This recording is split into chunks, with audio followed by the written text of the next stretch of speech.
Good morning to all. My name is Jaffi Spino and I am studying 8th standard in Mary Immaculate Matriculation Higher Secondary School. I am delighted to meet you. What a beautiful day it is. I am so happy to share about this topic to you all. My topic is about Subhash Chandra Bose. Subhash Chandra Bose, popularly known as Netaji, was a great militant, freedom fighter, and a patriot. He was born in Cuttack, Orissa on 23rd January 1897 to Janakinath Bose and Prabhavati Devi. His father Janakinath Bose was a well-known lawyer of his time. His mother Prabhavati Devi was a religious woman. Subhash Chandra was a brilliant student who had scored the second position in matriculation exam.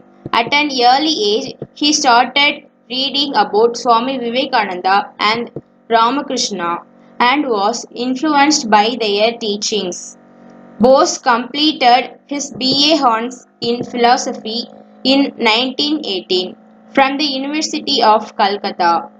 He later went to England in September 1919 for further studies. He was selected for the Indian Civil Service, but he did not want to stay in England and serve the British government. Subhash Chandra resigned from his civil service job in 1921 and returned to India after hearing of the national turmoil in India. From a young age, Subhash Chandra Bose had the nationalist temperament and British's discrimination towards Indians would fill him with rage. To serve the country, he joined the Indian National Congress.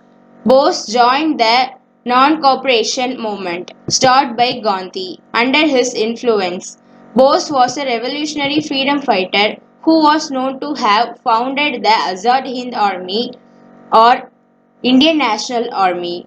For his revolutionary movements, Bose had been to jail several times. He was suspected of connections with secret revolutionary movement and was sent to Mandalay jail in Burma, where he contracted tuberculosis.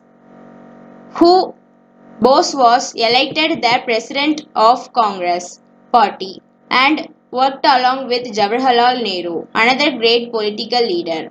Both had a more militant and left-wing approach to independence, which became a reason for Bose's difference with Gandhi and other Congress leaders.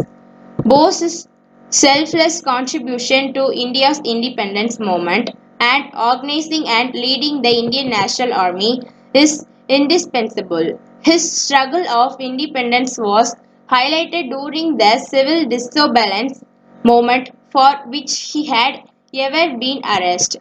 In fact, he was imprisoned 11 times for his ideologies and the use of force against the British. Bose was elected the president of the Indian National Congress twice, but he resigned from the post as he was against the Congress internal and foreign policy. Soon he left the party and went out of the country, seeking an alliance with other countries to fight against British forces. He earned the support of Japanese and they agreed to help him in forming the Indian National Army in Southeast Asia. Later on, he became the commander of an INA. The Indian National Army attacked the northeastern part of India. This attack took place under the leadership of Subhash Chandra Bose and he was even successful in acquiring a few portions of northeastern part of India. Unfortunately, the surrender of the Japanese forced him to withdraw and call off the war. It is believed that he died in a plane crash on 18th August 1945. Subhash Chandra Bose was an unforgettable national hero who fought for the country's freedom, struggling against the British till his last breath. He is known to be one of the greatest heroes of the country has ever seen. Subhash Chandra Bose was a great freedom fighter whose role in India's independence is instrumental. Throughout this speech, everyone will learn a great deal about Subhash Chandra Bose and his life. Thank you.